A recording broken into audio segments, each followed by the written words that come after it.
O uitgedoofde vulkane vlerke het onder die tapiet van die wind ingegly.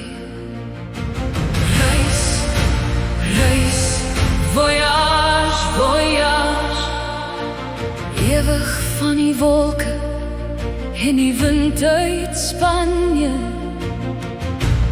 en die reën uit Ecuador.